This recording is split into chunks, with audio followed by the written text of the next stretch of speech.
Hello and welcome to this week's edition of Political Smackdown. I'm your host, Mike Philbeck. We have our regular crew, Andy Dedman, Betsy Wells, and Wes Westmoreland. And we're just going to hop right into two or three issues that we have seen happen in North Carolina and the nation and even in Cleveland County. We're going to start with Cleveland County. On November the 10th, by a 5-4 vote, the Cleveland County School Board voted to start school on August 12th next year. The school calendar law in North Carolina says it must not be earlier than the Monday closest to August 26th, which I believe would have been the 24th this year. So they're starting 12 days early in violation of the calendar law. So who voted to do the illegal calendar? Who didn't? Even the Leandro case got brought into it. Tell us what you think, Andy. Where are we at? We've gone from, I believe, 8-1 the first time they violated it, to 6-3, now just 5-4. They're getting closer to not violating the law. Well, I mean, when you get down to it, Mike, this is such a tough issue. I mean, I listened to it. I mean, when you look down to it, Joel Shores, Ron Humphreys, Mr. Fisher, I'm gonna probably miss somebody. Mr. Fisher, Aaron Bridges, And Walter Sperling voted for what you have identified as illegal. No, I didn't identify as illegal. The statute did. Well, but you identified it as such too.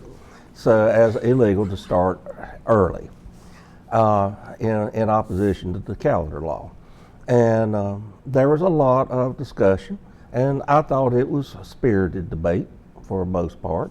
And I thought Ron Humphreys had a very thought out position. He had a lot of deep research in it, and I'm demanding selective research. Well, no, I thought it was very well thought out, and I'm demanding college credit for that because it was very deep, and he made, I thought, some very well thought out points about it. And the Leandro case has been going on, it seems like, forever, and it just goes on and on and on, and there's never any end to it. And he brought out some thought that I had thought about that goes back to that the calendar law is, or the calendar is for schools is mentioned in that suit, that that they should start it whenever they feel like the school system that best fits. It's a little more specific than that. The Leandro was a Superior Court judge, and by the time he made that ruling, we did have the school calendar law, and we had the conflict between community colleges and early college high school for high school students. And he said they needed to give flexibility to work with the community college calendars. And that's what he ordered, along with over $1 billion that the legislature had to give back to give to these low-income school districts. And then that got reduced by the Democrat Supreme Court in 2022 to 600 and something million. And then in 2022, the Republican majority was elected, and they put Leandro on halt in February or March of 23, and they still haven't ruled. And so that's why Mr. Humphrey's argument, according to all the resources I can have, is not quite as strong as he made it, because while it directly speaks about funding until the Supreme Court rules, now they've halted enforcement of the whole Leandro. But still, you still got all this floating around. There's still no idea how that money is to be spent. I mean, and does a Superior Court judge truly have the wisdom to tell the school systems and the legislature how that problem should be addressed and where that money should be spent? And that's the real crux of the problem we're all having, is how does it be? How should it be done? And nobody knows. So all this is out floating around, and now the school calendar has been drug into this. It's a problem that's across this state, and I think it's time for this law to be repealed. Mark Bassanite's not there anymore. I don't think there's a lot of argument about that. The argument is whether or not it rises to the level that you disobey a general statute. That's the. Well, but that's the problem. I mean, and it is causing some major upheavals for a lot of students. And I think it's time that needs to be addressed one way or another. It needs to be Wes, done. what are your thoughts? Well, let's start with all the people on that board are our friends and acquaintances. And I don't think there's any question that 100% of those people, regardless of how they voted, are committed to doing what they believe is the best thing for students. But Andy, I thought their justifications for breaking the law were very weak across the board, be it Leandro or everybody else is doing it or executive orders or whatever. Fact is, it's a bad law. I think we all recognize that, but it's not an immoral law. It's a very clear law. Mike, I think it's worth a little bit of background on Leandro. Leandro was a decision ultimately based on what a group of educators in San Francisco, of all places, determined fulfilled the North Carolina Constitution of a guarantee of a sound basic education. Right now it's before the state Supreme Court. There has been no final decision on it yet. So I think we need to understand what we're talking about when we talk about Leandro. It's not settled law at this point. And nothing in Leandro guarantees a community college certificate or education for our students. In addition, graduation hours in North Carolina, graduation time, school time is based on hours, not on days like it used to be, Betsy. I know. So school days can be extended. There are a lot of ways, it seems to me, that this could be worked around. Bottom line, I don't understand how someone who has sworn an oath to protect and defend the Constitution of North Carolina and the United States, I have a hard time understanding how they break a law unless it's an immoral law that should be broken. This is not. Well, Betsy, in 3 counties that I'm aware of, Carteret County, which actually went to court over an illegal calendar and the court ruled against them. In Union County was first, and they were going to court and their attorney told them, you better back up, you're going to lose and just spend a bunch of money. And then this year in Davidson County, same thing as Union County, and they backed up. The funny thing about Davidson County is they still have 2 school systems. They have Lexington City Schools, and Lexington City Schools is operating on an illegal calendar, and nobody sued them. Who sued Davidson County was a former school board member that got beat in a primary the last year. So, What are your thoughts on what they did this week, Betsy? and looking around at our panel, I'm the only one that's ever taught in public schools. Wait a that minute, ever- I did substitute teaching. Oh, you before, substituted, all right. but not many times. And I know what it, and I've taught at the high school level and the middle school level, and I know what it's like when you talk about school calendars. In my teaching career, I served many years on the school calendar, and that's one of the most contentious things you can do. And you try to come up with a calendar that has work days, that has the student days. Now it's hours, but back then it was days, and yet get all the holidays in and so forth. And I've taught high school where our exams were after Christmas in January, and one year it did snow and we did not get to do them till about near the end of January. And then I've taught where, you know, you work really hard and you get exams before Christmas. And that does, I remember that particular year, it did cut down on the fights in the cafeteria before Christmas. And I'm serious, that's the reality of being into high school sometimes. But it bothers me. I've said all along, I'm opposed to breaking the law. Even though I know what they talk about, and I listened and watched and read the articles concerning what the board members said about what's best for teachers and students, what's best for parents. And I just feel like they ought to abide by the law. I do.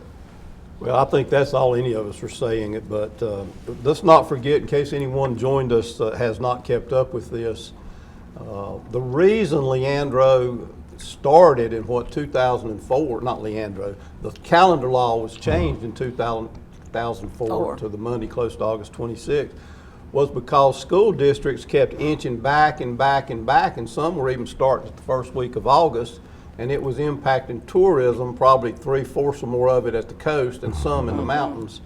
And so we had 3 groups that persuaded the then Democratic legislature to pass this law, and that was the North Carolina Association of Realtors, the North Carolina Home Builders, and the tourism folks in North Carolina. And so, Andy, you and I sort of remember that because we were realtors then. Well, and everybody needs to remember Mark Bass Knight, who was President Pro Tem in the Senate at the time, one of the most powerful positions in the state, was from the Outer Banks and had a restaurant down there. So, I mean, he had a vested interest in making sure the tourism season was still going strong and he could still get his high school help that he needed. But even then, part of the problem wasn't starting it a week earlier, which would solve a lot of the problem, and which is what I think the solution is. Systems, individual systems, were starting it earlier and earlier and earlier, and taking away that summer break that I think the young people, I certainly needed it when I was that age, and families need, and a lot of family time. It got out of hand. That's true. And that ultimately is why it got choked down to what it is today. Oh, I think 1 week would be a reasonable compromise, and I think there needs to be teeth in it. Yep. Only other thing I'd mention, the one person that started this argument in Cleveland County saying we need to have more control, more flexibility with our calendar, voted to follow the law and not extend the calendar. I can remember when teachers were going back at the end of July. I mean, and getting ready, and then school was getting ready to start, week 10 days after that. And I agree, it had gotten out of hand. Well, I can remember for many years we took our kids to the beach the second week in August. Second week in August. And this year, if you used the second week in August, the calendar they just adopted for next year, you'd have to back up your kids that have to miss school even in the second week of August. But we've got to appreciate the pressure that these people are They under. are. They're under a lot of pressure. And I do think they all voted for what they thought was the right thing. About a quarter or so, maybe a little more, of the school districts are violating the law. All of them that have been sued, and I suppose any voter that has any kind of impact that wants to could sue Cleveland County. I'm certainly not. It's not that big a deal to me. I just wish they would obey the law until the law is changed. And one thing about the calendars, you try so hard to balance the number of hours for a student time in both semesters. All right. And one calendar had a less number of days in one semester that they looked at. Yeah, that second calendar they could have made work, but Wes, there was a bill that passed in the Senate this year that the House didn't take up that made it the first Monday closest to the 19th instead of the 26th. But it did put some teeth in the bill that if they violated that, there would be consequences, but the House never took it up. And the House has passed a bill to give all the flexibility back several times, and the Senate has never taken it up. So, and I did get a little tickled at saying one man is standing in the way, and one school board member, maybe not so wisely, called out the speaker, the pro tem of the Senate, Phil Berger by name. Yes. And if that ever gets to Berger, that will not sit well with him. Well, I doubt he's going to come to Cleveland County and punch him in the nose. Well, and the rules chair doesn't want it to come either. So yeah, I think that's the main one. But unless I misunderstand it, Wes, you serve in the Senate and you serve in the House, I think it's not quite completely accurate. It's de facto accurate. But there's 20 Democrats and 30 Republicans in the state Senate. So if all 20 Democrats and 6 Republicans wanted to, could they not force it to the floor? Well, here's the thing. That's on paper is how it would work. In real world, I nobody's understand. going to cross the pro tem. But nonetheless, it's not technically correct to say one man stands in Yeah, the way. yes, It it really is. is. It really It's is. practically On more than one- correct, and more but it's than not one item. legally correct. Not Let me say that. legally, but in the real world, yeah, it is. Well, at any rate, it is what it is, and we've gotten half the show talking about that, and we'll be back for the second half of the show in just a moment.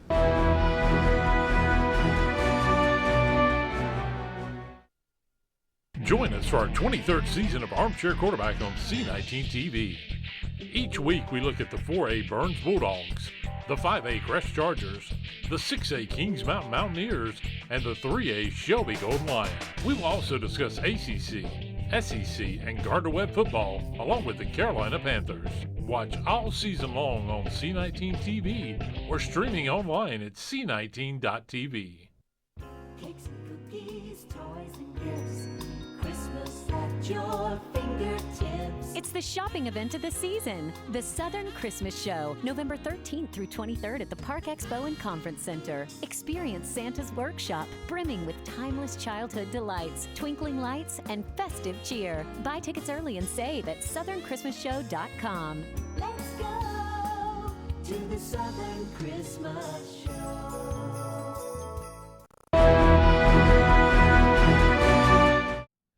All right, we're going to go to Washington, D.C. on what I've called the shutdown showdown that occurred this week. And 43 days after the United States government was shut down and Republicans refused to cave and extend COVID-era subsidies to premiums for families across the United States who are enrolled in the Affordable Care Act marketplace. Finally, 8 Democrats joined 52 of the 53 Republicans and got to a 60-40 vote, and then they even voted for the bill after the preliminary bill, and it passed 60-40 to open back up the government. A couple of days later, 6 Democrats in the U.S. House joined with the Republicans to pass with 222 to something, the same bill with no amendments. So Schumer, the Democratic leader, people have been calling for his proverbial head, Betsy, ever since this happened. And he seems to be in a lot of trouble. But a lot of questions could be asked. Why did the Democrats take so long to do what could have been done 6 or 7 weeks earlier and avoided all of this? Schumer's in a lot of trouble. We've got a little civil war going on within the Democratic Party. There are people wanting to primary Fetterman, of all people, in Pennsylvania from the left because he's, I think, been a voice of some reason. What will the GOP do? They promised a vote, Betsy, on subsidies to the Affordable Care Act in the Senate. There was no direct promise, I don't think, in the House. Well, now, if the Senate passes something, the House will have to deal with it. But Betsy, why do you think the Democrats waited so long, and hadn't it created a pretty big civil war within the party? I don't know if it's created such a big civil war, but it's awful to have a shutdown in the government. And you've got Trump over there trying to riff people and lay off people, and the day and people not getting paid, and the SNAP benefits not going out, and Medicaid. And so I was disappointed that the Democrats caved in the Senate at this time. I thought they'd stay united. You mean you wanted to starve them 42 million on SNAP? No, but I did want more. They did say that they would vote on subsidies. Well, if you hadn't have stopped it, how would you have not starved them? Well, you'd had to start. Anyway, but it's like I said, it's sad when the government has to have a shutdown, and they just extended the government to January the 30th. Are we going to go through this again? Well, except they did 3 appropriation bills good for the whole year, and one includes the SNAP program. It's not going to go away if they have a shutdown in January. That is. So we'll see what happens on down the road. But now I do think Chuck Schumer's in trouble in the Senate. Andy, what do you think? He's always going to be in trouble with his left flank. That is I mean, true he's with always his going He's to been in trouble ever since I've known him. Yeah, I mean, he's always going to be in trouble But he with could not seem him. to control that 8, and so now if Nancy Pelosi had been in there, it would have not happened this way. But anyway, we'll see. We'll see. But I'm glad. I want to see. I'm looking forward to them passing the subsidy, so it's not $1,200 to buy insurance from the Affordable Care Act. But let's for your remember family. that subsidy expiration was done by the Democrats during COVID, not by the Republicans. The Democrats said it would expire this year, not Republicans. Well, hoping Well, I'm that trying they to would figure renew out it. if I think, well, I want Andy to straighten Wes out or Wes to straighten Andy out. Which one of y'all wants to go first? Well, I'll start. Let's quit calling it a marketplace. That's Democrat spin. There is no market in insurance. There is no choice. It's a government None of us are monopoly that insurance feeds agents, are we? billions directly to the insurance companies. Mike, how quickly did we go from no kings to government, please provide all our needs and No, not subsidize, all steal of our from this one to needs. give to that one? Wes, We don't want Wes, insurance Wes. to go up, but ACA was going to solve that, right? Originally, they said ACA would make healthcare costs lower.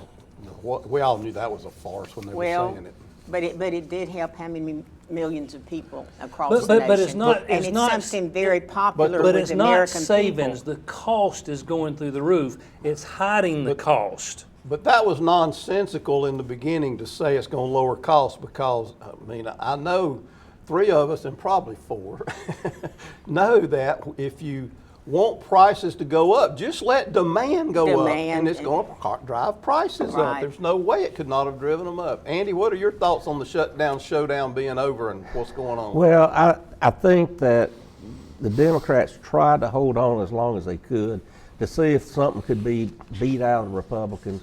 But there just comes a time, just like when you play poker, sometimes you just got a bad hand and you got to just throw it in. And I think that's what these Democrats that voted for it decided to do, that there's too much carnage going on in the country. Too many people were taking a hit and it was bad. By the way, one of the interesting pieces of this was a 1st District North Carolina Democratic Congressman Don Davis Don voted Davis. to break it, and he has separated from Democrats He on has. a few things. He's a fine man, too. And he's in a district where he needs to. And that's the Regrone district. Well, and we've got to have people, and that's what I've always preached. Vote your district, not the party. Do what your people feel like they need you to do. And that's what you got, and that's what these folks did. I mean, you had to stop the carnage. You just had to. Too many people getting hurt. You had airlines were absolutely just stopped. There's just sometimes you just got to say we can't get any more. So you're saying the Democrats have proven beyond a reasonable doubt that the government is involved in too much? No, I'm just No. saying. That's what it sometimes- sounded like, 'cause the no, world I'm ended. just saying you get to the point. You've just got to say that you just can't keep going trying to push a bad position. They could not get what they wanted from the Republicans. They were decided that they were going to keep where they were at, and no matter what happened, didn't matter how many people couldn't get food. Food pantries were running out everywhere, including here in Cleveland County. Right. They could not get an airline ticket to go anywhere. Most of the airlines were just stopped everywhere. Just think everything came to a screeching halt for the most part. Sounds like the government's involved in too Well, much. no, it's if all just, that happens when they no, shut it's down. just that we as people decided there are things we want government to do that we do. It's we the people, Wes. We decide to do this stuff. It's we the people. It's not some mysterious entity out in the hitherlands. We the It's people us. didn't decide on Obamacare. Yes, we Yes, did. it did. It passed Our Congress. people that we elected did. You can't Yes. help Oh, it. right. Don't be a sore loser, Wes. That you didn't, All right. your position didn't win. I think we did. We got, No, you we got didn't. Obamacare because one time Democrats had 60 That's right. in the Senate. We're going to need to move on if we're going to get another subject in, but at last the shutdown has ended. I don't think there can be any real denial that I put it's kind of a rhetorical question. Are there winds of partisan change brewing even in North Carolina, and were they evidenced in the municipal races? Now, admittedly, municipalities are more Democratic generally than the state at large, especially in the larger cities. But like in Wake County, Democrats this year won 25 of 27 municipal races where the party made an endorsement. And they were a clean sweep by Democrats in a purple area called Wilmington or New Hanover County, but in the Wilmington City Council, there are some right-leaning candidates that prevailed, especially when you get to the smaller cities. But I'm just going to have a quote from John Hood, who is a quite conservative guy. He says, "To deny the breadth and depth of Democratic victories this year in North Carolina and beyond would be to deny obvious facts." And I tend to agree with him. He says if the congressional races would have been this year rather than next year, there's no doubt Democrats would have taken the House. Wes, we see this a lot, but can we deny that Republicans have got to make something change before next year? I don't think there's any question the Republicans have to get a different message out or get the message out better and more cleanly. But it's a long way from next November, and I think the White House will have a lot to do with how Republicans are perceived. What are their chances of, I don't think they have much chance of taking North Carolina House or Senate next year, but it seems unlikely if it were held today, we'd have super majorities in the Republican side. What do you think, Andy? Well, I think, like we talked about the other day, if a perfect storm comes, if the Democratic House has a wonderful recruiting year, if everything falls perfectly in place, there is an outside chance they could possibly take the House. But everything would have to be perfect. Worst case, I think they will increase their margins. I think that's a given. If it had been held this year, I don't think there's any doubt. Betsy, quickly, so we Same go to lightning thing, round. if it had been this year, I think we'd be singing many songs, but we'll see what happens in a year. Well, I don't think Wes and I will deny, as those that are representing the GOP here, that this year does not paint a pretty picture for next year unless, as Wes said, we get a better message out, especially in some of these suburban marginal areas where the margins aren't like they are in Cleveland County for Republicans. All right, let's go to the lightning round, Andy. Well, we had an important piece of financial business happen this year, or this week, Wes. The penny had its final minute. The penny has been around since the founding of this country. It is now over with. It cost 3.75 cents to mint one. So now, folks, if you want a penny, you better hold on to them because there's not going to be any more. All right, Betsy. Okay.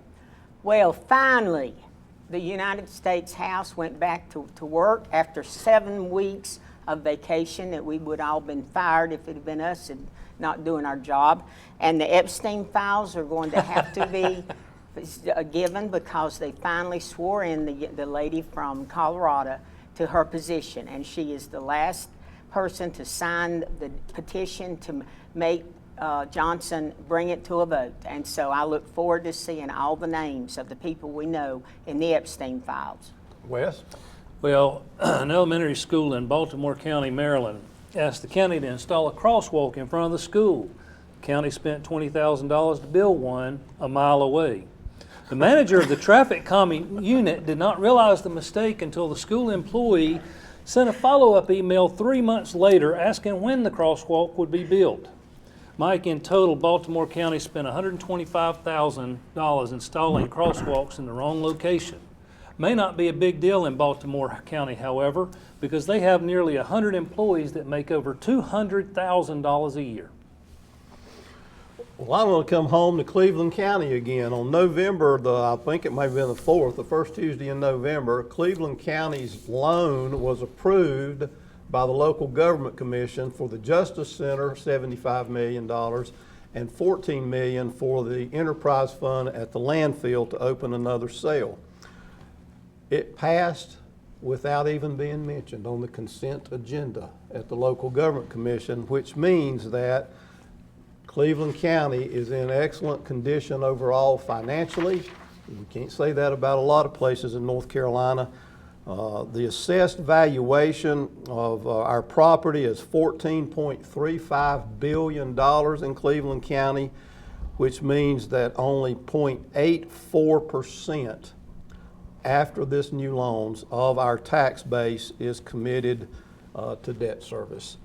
And we have $1,188 per capita debt at the county. How much do we have at the federal level each? 100 and something thousand? Mm-hmm. But Cleveland County, congratulations, you got it through on the consent agenda with no problem. See you next week on Political Smackdown.